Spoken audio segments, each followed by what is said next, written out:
But now let's return to Napoleon, because nothing else in history more aptly demonstrates the ingenuity of the Rothschild family than their control of the British stock market after Waterloo. In 1815, a year after the end of the War of 1812 in America, Napoleon escaped his exile and returned to Paris. French troops were sent out to capture him, but such was his charisma that the soldiers rallied around their old leader and hailed him as their emperor once again. In March of 1815, Napoleon equipped an army which Britain's Duke of Wellington defeated less than 90 days later at Waterloo. Some writers claim Napoleon borrowed £5 million from the Bank of England to rearm, but it appears these funds actually came from the Ouvard banking house in Paris. Nevertheless, from about this point on, it was not unusual for privately controlled central banks to finance both sides in a war. Why would a central bank finance opposing sides in a war? Because war is the biggest debt generator of them all. A nation will borrow any amount for victory. The ultimate loser is loaned just enough to hold out the vain hope of victory, and the ultimate winner is given enough to win. Besides, such loans are usually conditioned upon the guarantee that the victor will honor the debts of the vanquished.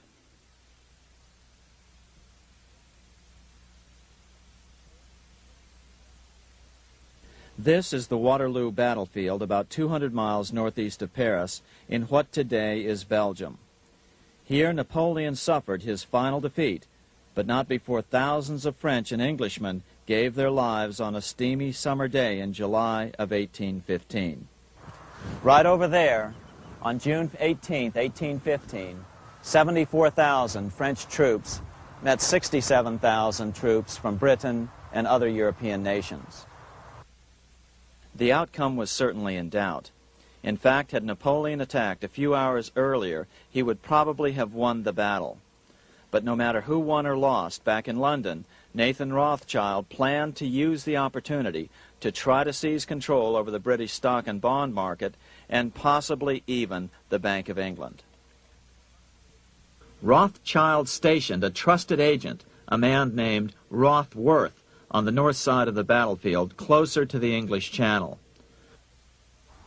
Once the battle had been decided, Rothworth took off for the Channel.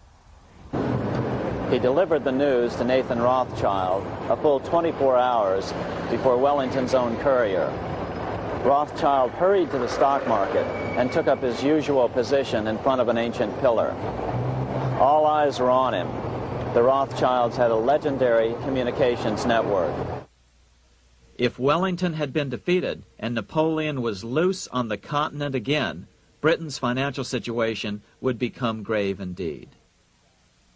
Rothschild looked saddened. He stood there motionless, eyes downcast. Then suddenly he began selling. Other nervous investors saw that Rothschild was selling. It could only mean one thing. Napoleon must have won, Wellington must have lost. The market plummeted. Soon everyone was selling their consols, their British government bonds, and prices dropped sharply.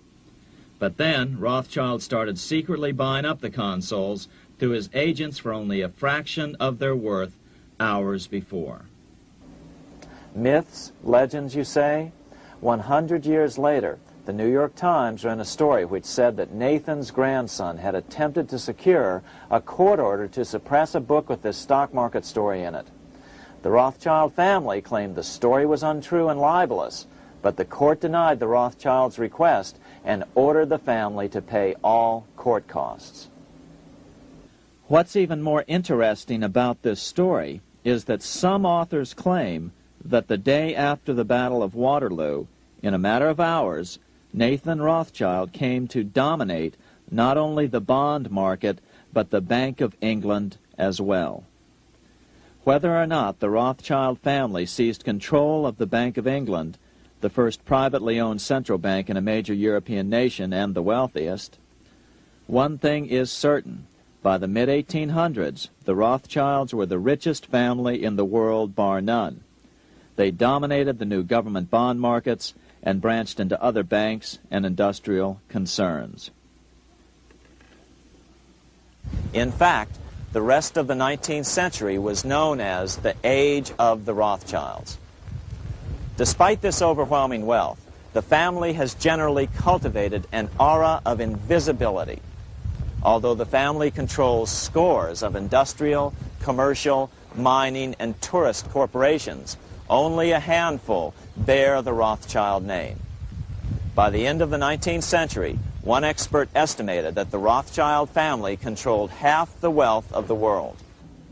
Whatever the extent of their vast wealth, it is reasonable to assume that their percentage of the world's wealth has increased since then. But since the turn of the century, the Rothschilds have cultivated the notion that their power has somehow waned even as their wealth increases.